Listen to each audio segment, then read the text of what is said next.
The cathode ray tube, vital and largest component of a TV set, which magically translates electrical impulses into a living picture. Known for 12 years throughout England and America, but still a mystery to Australians.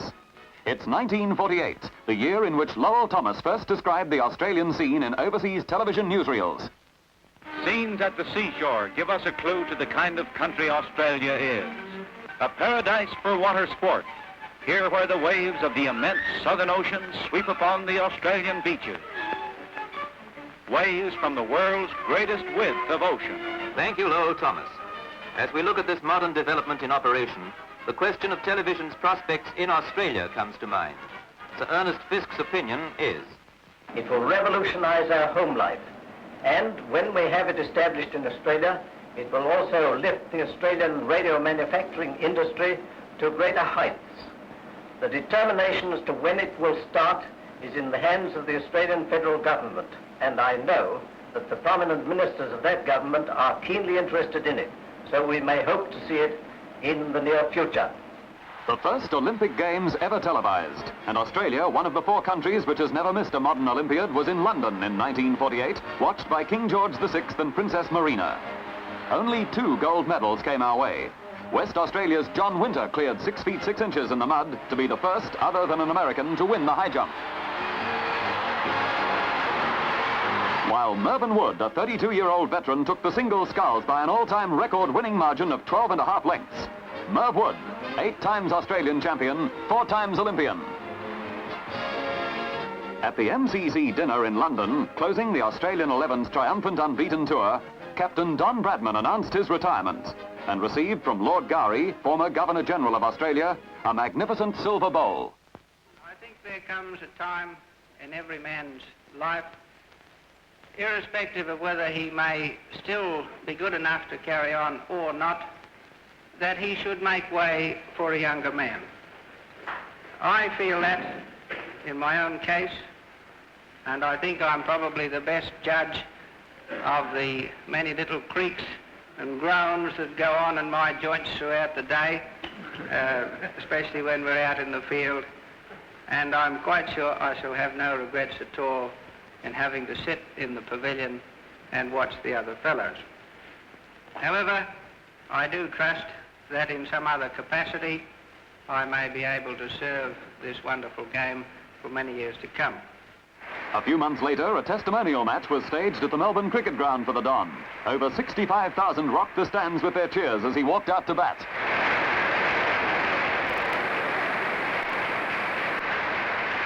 His first scoring stroke was a typical square drive. The master at work. A robot run-getter. But even Don Bradman made mistakes. A mistimed hook from Ian Johnson. But Colin McCool, spilt the catch. They ran 3, and Don had notched his 117th century.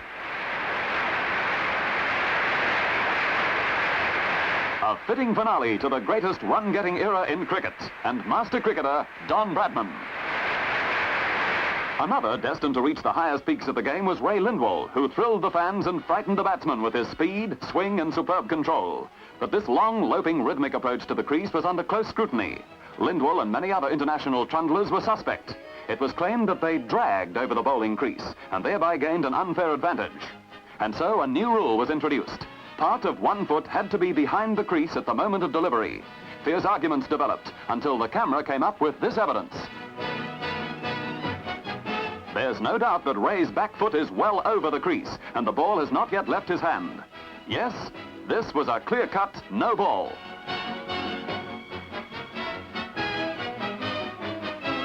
Sydney Cup Day at Randwick Racecourse, and the stage was set for one of the most exciting finishes for many a year. It was a terrific battle as they thundered down the straight with any one a winning chance. But it's columnist and Dark Man who come away from the field stride for stride in an epic finish.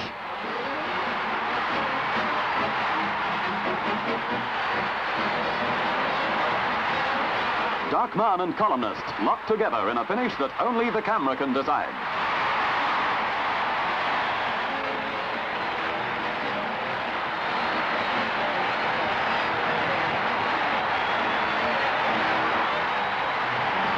Surely it must have been a dead heat. But no, Dark Man. by a lip. One of the closest decisions ever recorded, and another victory for leading reinsman Jack Thompson.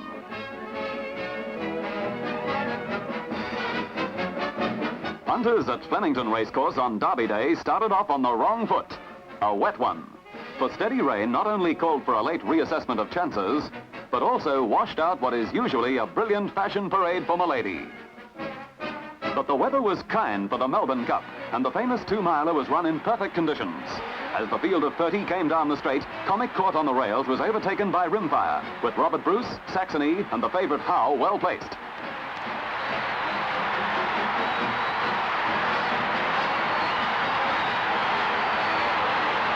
But watch Dark Man, number 3, again with Jack Thompson aboard. Under the whip, he pegs back Rimfire inch by inch, right to the post.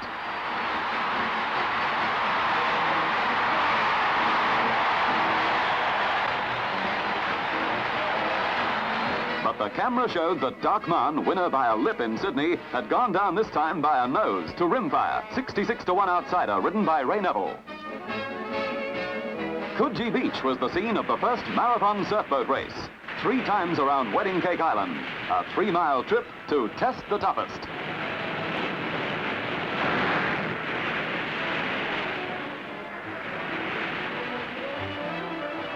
As you can see, it was not all plain sailing. Around the island, and don't spare the seahorses. Local knowledge of the conditions counted this time with the Coogee boat, winner of the first surfboat marathon. From the same beach, a 60-foot whale, trying to save her 20-foot calf from an attack by killer sharks. For several days, the couple had wandered leisurely close inshore between Manly and Maroubra. But this was no pleasure cruise. It was a fight for life as they thrashed the water and eventually the sharks.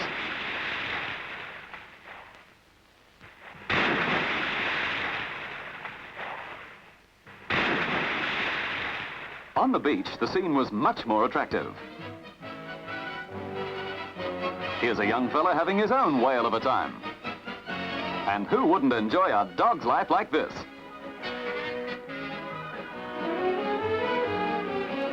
This surfy terrier was a regular visitor to the bogey hole at Bondi Beach. Showing no fear and plenty of skill, he cracked the rock pool boomers.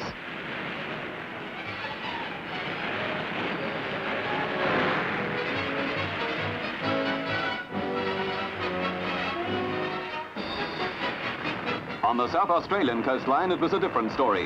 An 85-mile-an-hour hurricane whipped up the waves to giant ferocity, tearing away portions of the Glenelg Pier to transform the aquarium into an island on stilts.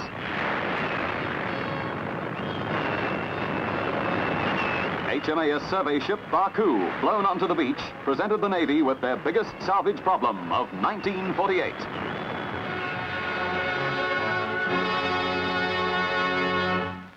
Fulfilling an agreement to provide part of the British Commonwealth occupation force, another shipload of diggers embarks once more for Japan. All willing except this chap, but to no avail.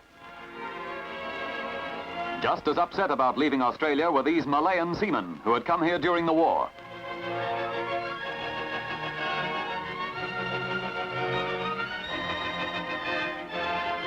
Many had married, but the law classified them as illegal immigrants, and back they had to go, with their wives and children to follow later.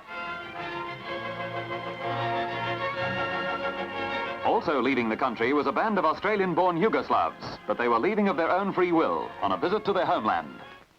Giving these 3 months of our time voluntary. We're not getting paid for it at all, because in a sort of way we feel indebted to the country of our birth. At Parliament House, Queensland, the Labour government passed an emergency act prohibiting the carrying of offensive banners in industrial disputes. Despite the law, banners appeared en masse, carried by professional demonstrators. Some unionists were obliged to picket to receive strike pay. As demonstrators defy the law, police take action.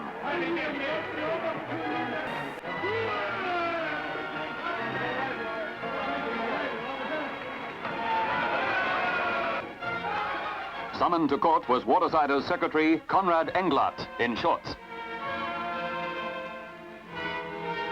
The offenders are represented by Communist barrister Max Julius at right. Queensland Communist MLA Patterson is prominent in the demonstrations.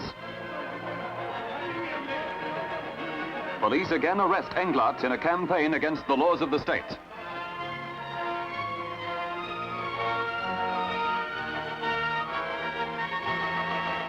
From all parts of Australia and from overseas came a steady flow of cancer victims, young and old, converging on the home of 78-years-old masseur John Braund, convinced that in his primitive washstand surgery, with knife and fork instruments and some secret potions, he could cure them of the dread disease. I think I'm a very fortunate man that God has given such a gift to me, and I'm able to hand this gift down to posterity.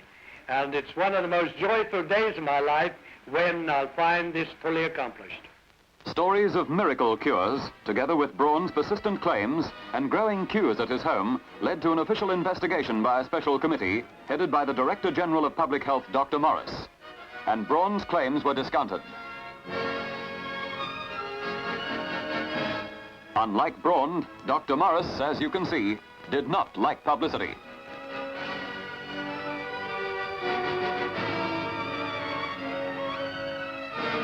But for the first time, publicity was given to the race for supremacy in rocketry and guided missiles. The British and Australian governments joined forces.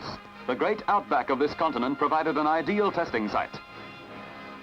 First inspection tour. Even at this early stage, it was a top-secret project, and strict security measures were adopted. Blinds were drawn as the aircraft passed over certain sections of the range.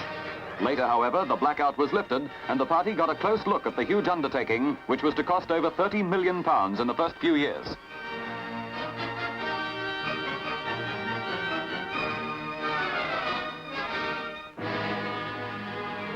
The massive earth-moving equipment transformed the rugged Gibber country under the eyes of service and civil engineers. A 1,200-mile-long strip of arid wasteland in the dead heart of Australia, which was to become one of the largest and most important missile testing grounds in the world.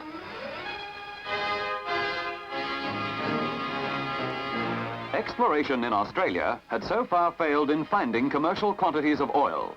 So oil company geologist Peter de Vertij chose the wilds of New Guinea for a painstaking search for rock specimens which might indicate the presence of the black gold.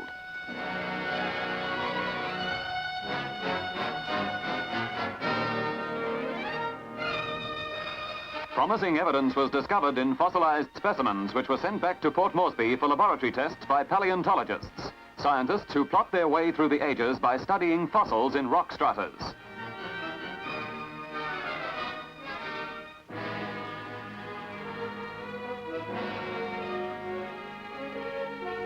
The treacherous waters of the Vailala River became a busy highway, and powered craft ran a 75-mile shuttle service to the Cariaba field.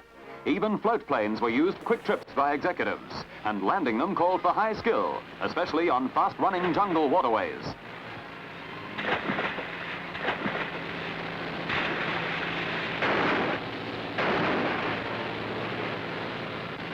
This time he made it, but only just.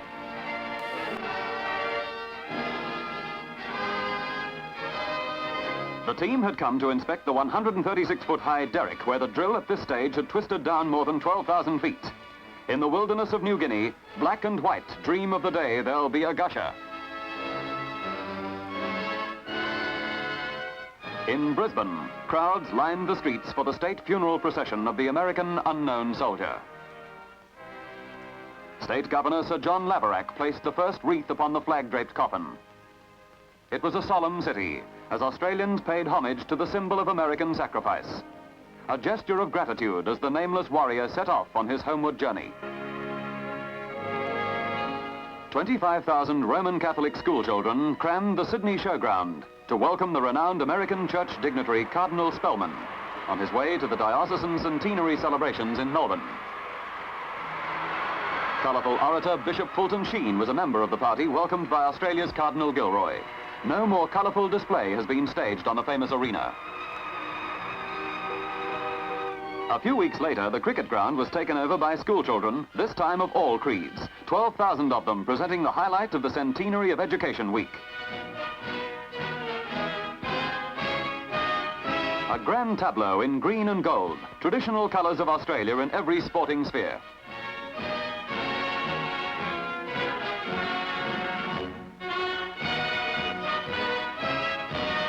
At Beverley Park Golf Links, leading professional Billy McWilliams on the right applied the Get 'em Young and Teach 'em principle to stage the first New South Wales Schoolboys Championship.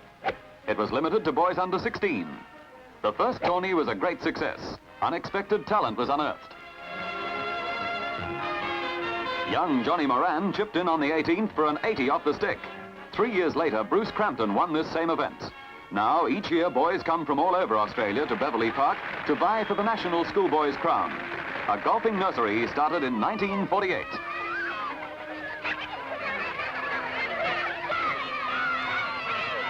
At Sackville Beach on the Hawkesbury River, members of the newly formed Albatross Water Ski Club showed their form. Gelignite Jack Murray took time off from car racing to teach new members the tricks of the new water sport.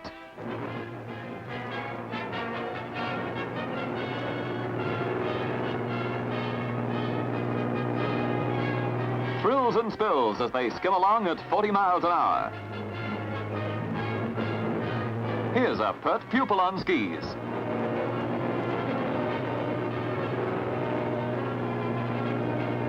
All ashore that's going ashore. It's as easy as that.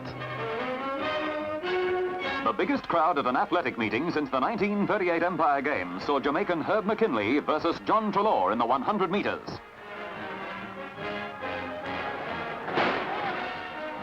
The up-and-coming young Australian proved his class with a clear-cut victory over the dusky visitor, at that time world record holder for the quarter mile. John Treloar, later at the Helsinki Olympics, became the first Australian to reach the semi-final of the 100-meter sprint. And now we turn to the water to see amazing young Victorian John Marshall, who astounded the swimming world with his speed and stamina. The personification of perpetual propulsion, he rewrote the world freestyle record book from 200 meters to 1 mile, reaching his peak while at Yale University. Surely the greatest Australian swimmer never to win an Olympic gold medal. And then to Sydney Town Hall flocked jazz fans to be in the swim, but to a different beat. It was the start of the Battle of the Bands, a blaring, boisterous night, and the prevailing hot topic, bebop, swing or Dixieland. And the winners by popular vote, the Port Jackson Jazz Band.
Way back in the early 30s, milk bars first appeared in Australia, with American drugstore drink dispensers imported to demonstrate their jug juggling.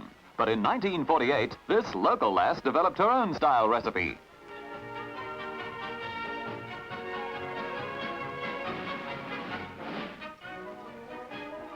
First, you take a glass, then a yard of milk, and stretch it to the limit. It's so easy. You can't miss. Can you miss? Introducing Jimmy Eastman of Glebe, Sydney, 4 months old. Not as much a sucker as you think. Still in the dummy and diaper stage, but already eager to get up in the world. Not a nerve in his bonny body. Just shows you what a balanced diet can do.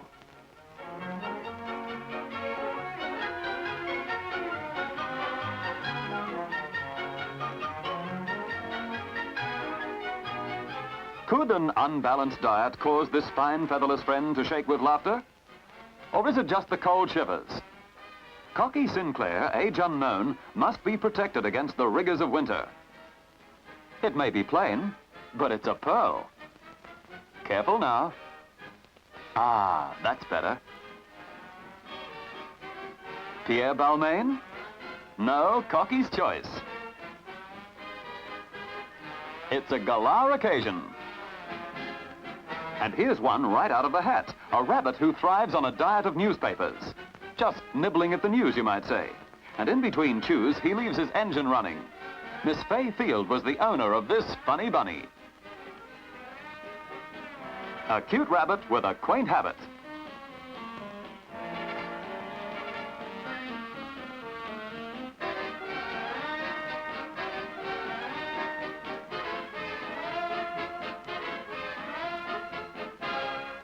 And what a design for living.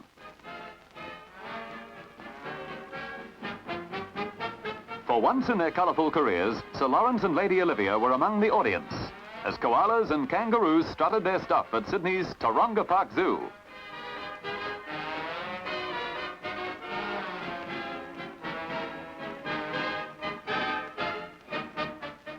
Anzac Day, and at Canberra, the heart of the nation beat with a proud pulse. The Olivias were welcomed by Prime Minister Ben Chifley, who laid a wreath on the National Memorial.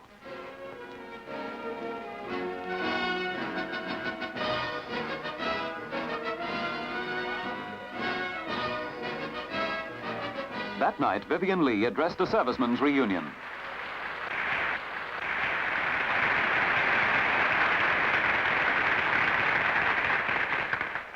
Mr. President, Your Excellencies, ladies and gentlemen, ever since the day we first landed at Fremantle, we have been losing our hearts to this wonderful country of yours. It is therefore a particular joy and honor to be amongst you on this great day of Australian history and to pay tribute with your countrymen to your countrymen.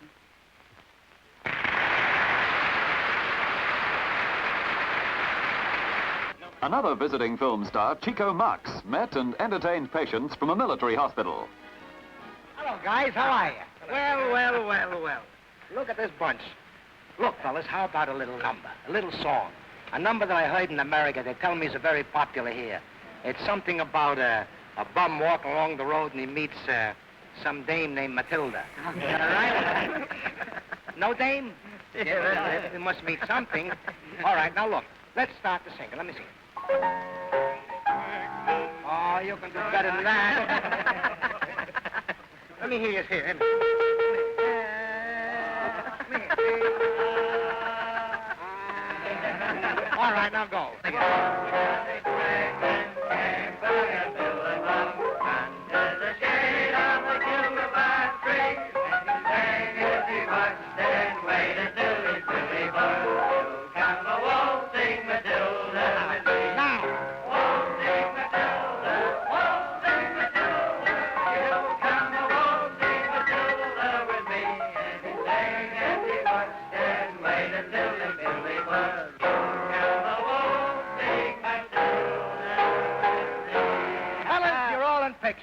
Before you go, Chico, you know I love you, I love you, I love you. I didn't know you cared. Goodbye,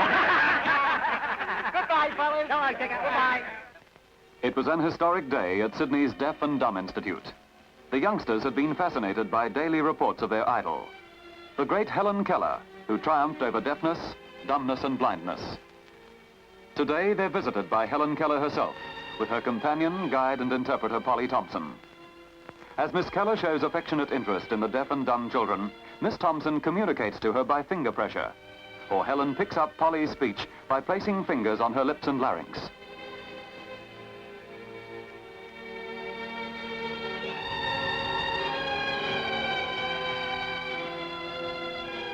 Happily, Helen's visit coincides with the birthday of a pupil. But her mere presence today is a birthday gift to the deaf and sightless everywhere. For here is an inspiring, living example of what hope and determination can do. Helen Keller conquered inconceivable darkness and isolation to become a world figure.